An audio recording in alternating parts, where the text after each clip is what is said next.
Hey, Calvary Crossway. It's good to see you Howdy. guys. Ah, we are glad to have everybody here with us this evening. Um, we are tonight going to talk about some of the unique challenges of marriage and this season that we find ourselves in right now. Quarantine.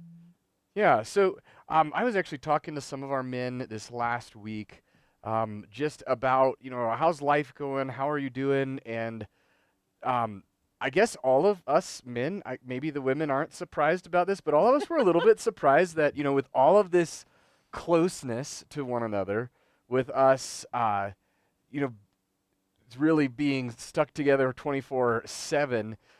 We were a little bit surprised that our marriages were not necessarily doing better. In fact, there was a little bit of just it's Maybe difficult. more tension. Yeah. And so we were thinking through, Priscilla and I this afternoon, some unique challenges that are kind of facing marriages right Mhm. now. And we wanted to kind of bring some of those out and then look at what does the Bible say about kind of resolving and working on those. So some of them is a lot of families are working more hours. If you're blessed to have a job, there's a lot of people who are working way more hours than maybe they were beginning of March. Yeah, I know I've been working a lot more hours, and frankly, with all of the stuff that Priscilla's got now on her plate, with, we weren't homeschooling our kids, and now we are homeschooling our kids, and sometimes they have learning struggles, and Well, a lot of them, and then that's just more time consuming. So yeah, yeah, and I'm it's hard. home, so she can send them down to me, and then I'm working, and so That I doesn't tend to work get a very little well. bit frustrated with that. Um, So yeah, and there's the kids haven't seen their friends, and so all they have are their siblings, which they have several times said they're so thankful that they have siblings, but then they're fighting with each other. There's been that because they're just a little cooped up. Yeah, and then I think we used to have a lot more alone time. So, I used to drive 20 hours in the car, and I realized I sort of missed that time to focus my thoughts or pray or yeah, be alone. or sometimes you would stop by the gym on your way to work, on your way back from work or to work, and so there's that physical outlet that's kind of not there anymore. While some people do have more to do, some people who lost their jobs have absolutely nothing to do. And when there's nothing to do, a lot of bad habits can come in, and you can end up sitting a lot or doing a lot of things um, Yeah, that and are. there's just a lot of burnout. I mean, we've kind of been at this thing now for over a month, Yeah, I'm over it. and it's, I don't know, they say it's going to be, well, now we're going to be safer at home, not just safe at home. So I don't know, kind of in it for the long Yeah. haul. And so while there's a lot more time with our families together, it's not necessarily like spring break and we can play together or we can do this. It's trying to figure out how to get everything done that needs to be done in the house, um, while you're bumping past each other in the house at the same time. It seems as if life has kind of just been stripped down to the bare bones. Um, Yeah, we're kind of, all the extras have been taken away, and we're left with the basic building block of society, which is our family. And we're finding that um, we really have to practice love, yeah, Christian love. yeah, no, we really do. And we're learning that that's more important. Some of all of the extra frilly things that may have taken away some of our focus from love, or from those things, or maybe we didn't have as much. Now, those are kind of beginning, as 1 Corinthians 13, to ring as a little bit empty, because they're not there. And it's kind of been stripped down to, how are you going to love? And so we wanted to spend the rest of our time just kind of breaking apart what love is. And we're going to do that from 1 Corinthians 13. And for those of you who are wondering, how in the world are you going to, in the next couple of minutes, go through 1 Corinthians 13? We have no intention of making it through this whole passage. We do 50 have, minutes from now, we'll be yeah. done.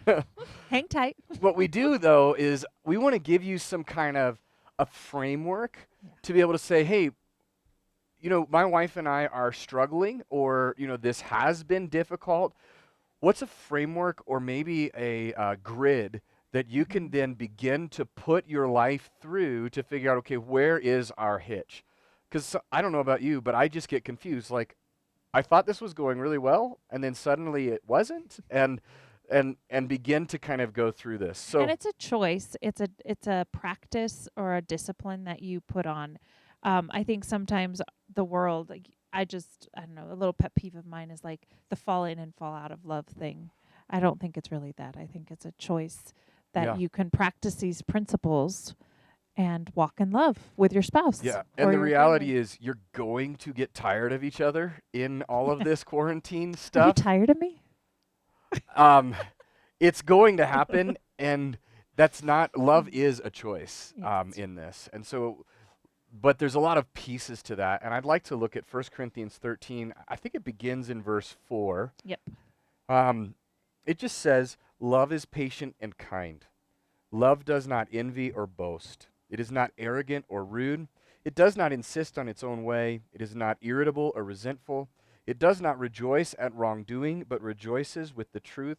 Love bears all things, believes all things, hopes all things, endures all things. Love never ends." And so we just kind of wanted to break apart those. This is written in a couplet structure. So you'll notice each of these are paired together. There's 2 positives and then 8 negatives, and then the rest of the 15 are positives at the end of that, of these pieces. So the first one of these says, Love is patient and kind. yeah, so patience is probably the thing that's probably being tested more than anything. Mhm. Um, and begin to ask, am I being patient with my wife? Am I recognizing this is difficult on her as well? And then not just patient, but also adding to that kindness. Kindness. Yeah, kindness basically means be kind. Be Like, a nice person. yeah, be nice. And when we're close together, often it's the temptation to just we've got to get these things done. Here's what's going to go on, and eliminate all of that Well, and kindness. sometimes we're the most unkind to the people we're closest to, Yeah, which that's is sad. that's definitely a truth. The next two say love does not envy or boast. Another word for that envy. Jealousy. Yeah, so there's jealousy or envy, and um, Why does he get to sit in his office in the peace and quiet for 8 hours while I mediate fights all day? yeah, um, apparently Just, just to throw that out there as a maybe. we'll work on this afterwards. Uh, but really, it's the Mhm. idea.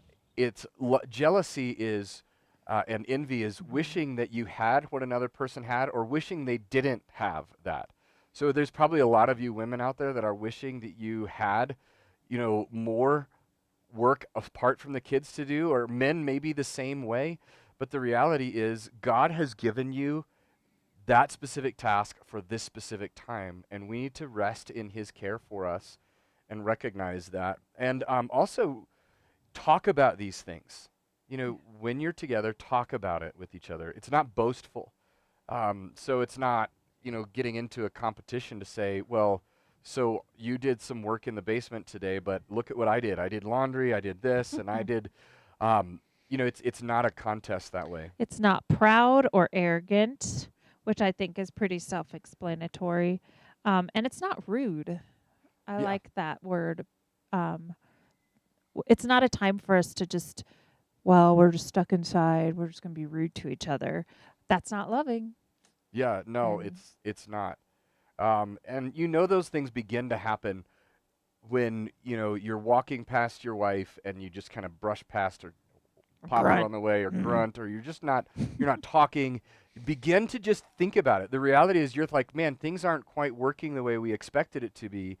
There's a reason for that, and begin to use these as a grid to walk through. And when we don't walk in love is when we wind up hurting And you somebody get hurt else. too. Yeah. Yeah. Um, so the next one in there, It does not demand its own way, yeah, does not insist on its own way, my way or the highway. yeah. Or we need to be willing to compromise. And Yeah, frankly, the reality is you need to be willing to say, okay, I would much rather do this a different way, but I'll that's give even it. one of our house rules Yeah, right now is we work things out together, we compromise. yeah. Um, and then love is not irritable or resentful.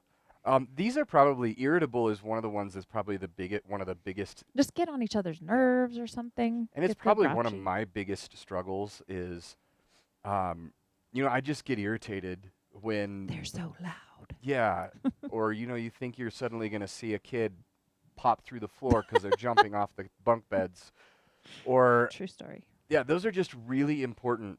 It's important for us to be able to recognize when or if you're being irritable. And then resentful is maybe you're not going to talk about or you're not going to be that, but you're just you're beginning to just let yourself build that irritation, but not necessarily put somewhere Mhm. to it. My version says it keeps no record of being wronged. We're not historians when it comes to things that have been done against Yeah, us. I've done marriage counseling with couples in the past, and sometimes that first marriage counseling session is 5 years ago, he yeah. did. And the reality is, if you begin to keep a record Yeah. of that, you will find things that your spouse did wrong. You will have no problem with that. The question is, what are you going to do with that? Um, it does not Just rejoice rejoice at in wrong. wrong. So maybe you're the one who's messing up all the time, and then your spouse messes up, and there's a little bit of joy. Look, you're just as bad as I am in this. Um, it rejoices, love, and then we get to the positive side of these. Love rejoices when the truth wins. It Mhm. rejoices in truth. And so as you're looking at this, you're beginning to see some of these negatives coming out in your life. Knowing this is true is something that you should rejoice in. It gives you something to be able to work on, something to be able to pursue in that. And Um, to celebrate those victories. yeah, That's loving. yeah, and don't give up. That's really the next one says, love bears all things. Don't give up on this. Endurance. We might have to be at this for a little bit, so let's practice love. Yeah, and then love doesn't lose faith. You've heard a lot, and Priscilla mentioned this at the beginning. People say, I just kind of fell out of love. It's just not there. The spark's not there anymore. True love doesn't lose faith in what God can do in that relationship and how he can be able to work in that. Love hopes all things, or it's always hopeful. There's just that. I think as believers, especially, just that idea that settled quietness that God is going to work this out, that this is from His hand, and walking in that truth is loving. Yeah, and it invests in that hope. It recognizes Hmm. God has given this hope. It's not, I can hope that my wife is going to get better or that I will get better. Love is hopeful in what God can do. Love also endures through all I love circumstances. that. I love that translation. Endures through every circumstance, because we definitely um, need some endurance and to be able to get through every circumstance. Yeah, and then the last one there is love never ends. The reality is there will be a day when we get to heaven and we will see him, and that faith that we have practiced in our life will be sight. But in that time in heaven, there will be love. So we have an opportunity now to be able to practice something that will be eternal. If this for you is like, man, I recognize that I've got some issues here. Um, there are some really good books out there about love by Alexander Strock. This is the Cliff Notes version. It is 15 descriptions of love, or the 15 descriptions of love. He also has written a book called Leading with Love. Both of those are phenomenal books. The whole book is on 1 Corinthians 13 and love. So if this is something that you and your husband, you and your wife are struggling with, this would be a great book for you to be able to begin to read separately and then get together and speak together. And I encourage you to take time after the kids go to bed, like 15 minutes every night to be able to talk about life, talk about the things that you're struggling with. Some of us, when there's a tendency to say, man, we've got a problem here, it's just, well, I'll get on my phone, you get on your phone, we'll stare at the TV together, that's good time. But begin to interact in these things, and that's loving. It's kind Mhm. to one another in that. So And as always, reach out to your pastor or somebody if you feel like you need more help than you can do on your own. yeah, and we're cheering for you guys. We really believe that God can use this time to be able to grow our marriages and grow our families in a really productive way. And what we practice now it's from the Bible, so it'll be just as applicable when life is back to normal as Yeah, it is right now. yeah. So, well, we love you guys. We are praying for you guys often, and we will hopefully see you in real life soon. We are out.